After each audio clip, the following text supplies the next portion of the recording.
Let's go to the White House and CNN's Caitlin Collins.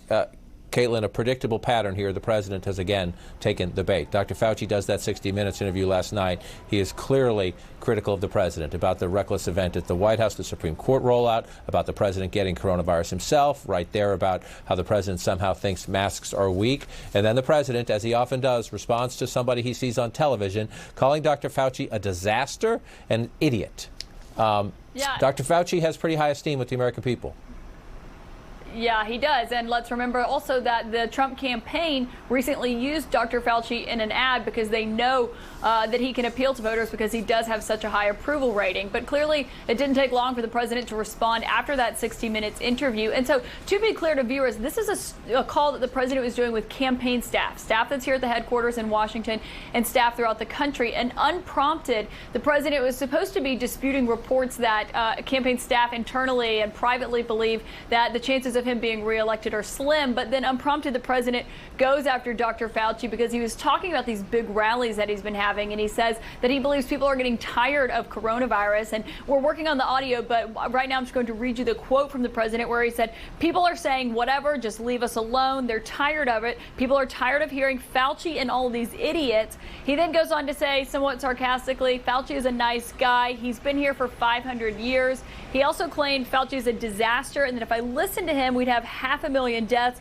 before later going on and upping his own number to say 700,000 or 800,000, though, of course, with no basis for why he is saying he believes there would be thousands or hundreds of thousands of more deaths if Dr. Fauci had been leading the effort. And he said, "This is a staff call with staff, but the president seemed to know that reporters like myself were on this call," because then he goes, "If there's a reporter on, you can have it just the way I said it. I couldn't care less." So he knew that people were listening in on this call, that he was trashing the nation's top public health official that the campaign has recently used in ads, yet the president continued with this sentiment. And of course, this is coming as over 200,000 Americans are dead from coronavirus. And as you just pointed out at the top of the show, we are seeing cases rise, but the president is saying he believes people do not care about the pandemic any longer.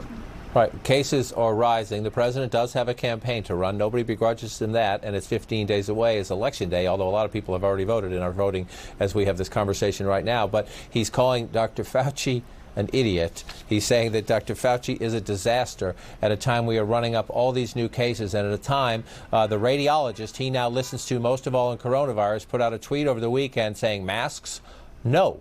Masks, no. Dr. Scott Atlas, the president's now trusted voice. Masks works, no. You see it right there. Twitter took that down because it defines it as misleading information, especially about a critical public health issue. Caitlin, we know that this has caused a lot of tension. Dr. Atlas coming into the White House has caused a lot of tension. The Washington Post is reporting the tension is so high that Dr. Deborah Birx went to the vice president's office and says this is dangerous. This is counter to what the public health experts' advice should be. Dr. Atlas should be removed from the task force. So again, 15 days from an election, yes, but on a critical day, every day is critical as we go back up to this third peak, conflict, fighting, infighting among the president's top advisors.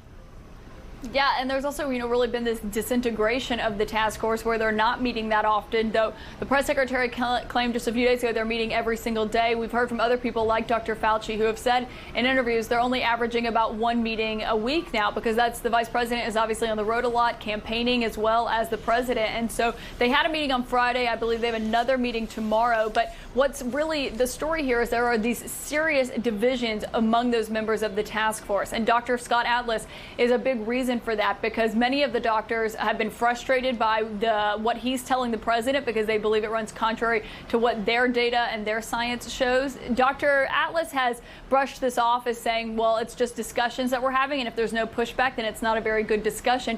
But the concern is that there is information getting to the president that he's then pushing when he's questioning something like the use of masks, like he did last week at that town hall with NBC. And Dr. Birx clearly is someone who went from having the president's attention. She was the one that he brought to briefings. She was the one he took on the road with her. And now Dr. Atlas, who he watched on Fox News and then brought into the White House as a coronavirus advisor, has taken that position, really. And he's the one that the president is speaking to so often. And so that's coming at the concern of people like Dr. Anthony Fauci. I mean, you can see the way the president talks about Dr. Anthony Fauci, trashing him on this call. He has not done similar with Dr. Birx, but he's trashing him, saying he's a disaster. Meanwhile, he's praising Dr. Atlas, calling him one of the greatest doctors in the world and saying things like that. So you can tell who the president is listening to. And obviously his frustration with Fauci has been bubbling up for months, and now it really has surfaced in a remarkable way. I think people should, take a step back to see just how stunning it is that this is the nation's top infectious disease expert,